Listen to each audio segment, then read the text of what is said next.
Fifth, don't threaten the client और get angry. अब आपने सभी तरीके अपना लिए लेकिन फिर भी आपकी पेमेंट नहीं हुई, तो समझ आइए कि अब आप एक ऐसे पॉइंट पर पहुंच चुके हैं जहां आपका मेन गोल ये फिगर आउट करने का है कि असल में प्रॉब्लम क्या है और आप कैसे इसका सोल्यूशन निकाल कर अपनी पेमेंट ले सकते हैं। सबसे पहले ये देखिए कि ये क्लाइंट आपके लिए कितना महत्व रखता है और ये फिगर आउट करने की कोशिश कीजिए कि कैसे क्लाइंट को प्रॉब्लम की सॉल्व करके आप दोबारा उसे एक रेगुलर पेइंग कस्टमर में बदल सकते हो। और साथ ही अलग अलग तरीके के बारे में भी सोचिए जिसके थ्रू आप अपनी पेमेंट ले सकते हैं। यहाँ कुछ तरीके हैं जिनका इस्तेमाल आप कर सकते हैं। चलो मान लीजिए आपको एक ही बारी में पूरी पेमेंट नहीं हो सकती, तो इसका सलूशन ये है कि आप अपने क्लाइंट को एक इंस्टॉलमेंट प्लान ऑफर कीजिए। चलो मान लीजिए किसी क्लाइंट को आपको 1 लाख की पेमेंट देनी है और किसी कारण की वजह से वो इसे एक साथ नहीं दे सकता, तो ऐसी सिचुएशन में आप उन्हें 50,000 की 2 इंस्टॉलमेंट ऑफर कर सकते हैं और अपने ओरिजिनल एग्रीमेंट के आधार पर आप उनसे इंटरेस्ट भी ले सकते हैं। लेकिन अगर क्लाइंट इंटरेस्ट नहीं दे पा रहा तो अच्छा रहेगा कि आप उनसे बस अपनी पेमेंट ही ले लें। दूसरा तरीका ये भी हो सकता है कि पार्शियल पेमेंट भी एक बढ़िया ऑप्शन है। अगर ऊपर दिए गए एग्जाम्पल समझने की कोशिश करें तो सपोज मान लीजिए कि आपको पैसे की सख्त ज़रूरत है और आप इंस्टॉलमेंट्स तक नहीं रुक सकते, तो आप अपने क्लाइंट से कह सकते हैं कि वो आपको 75,000 रुपीज़ ही दे दे, फुल पेमेंट कर दे और 1 लाख के बदले में। इस तरीके से थोड़ा नुकसान ज़रूर होगा लेकिन आपको पैसे तुरंत मिल जाएंगे।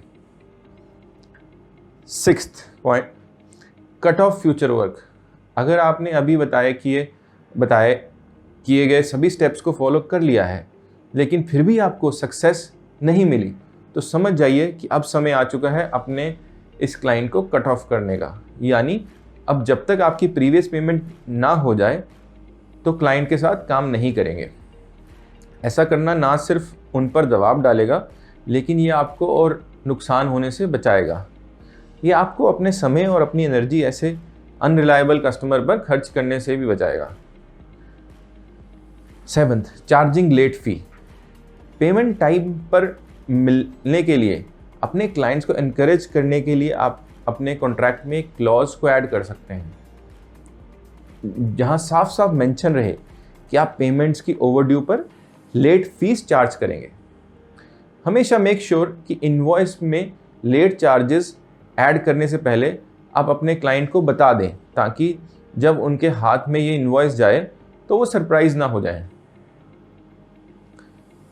8th, go to arbitration.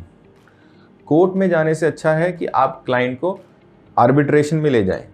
Arbitration एक तेज़ और एक चीप तरीका है अपने क्लाइंट से पेमेंट कलेक्ट करने का।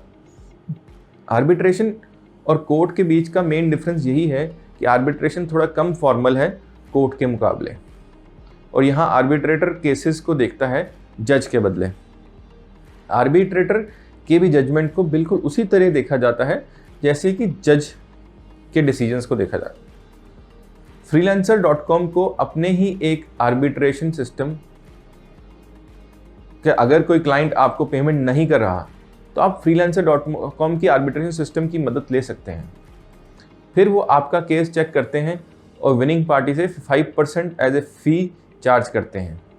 तो freelancer.com पे आपको अपनी पेमेंट की सिक्योरिटी भी मिलती है।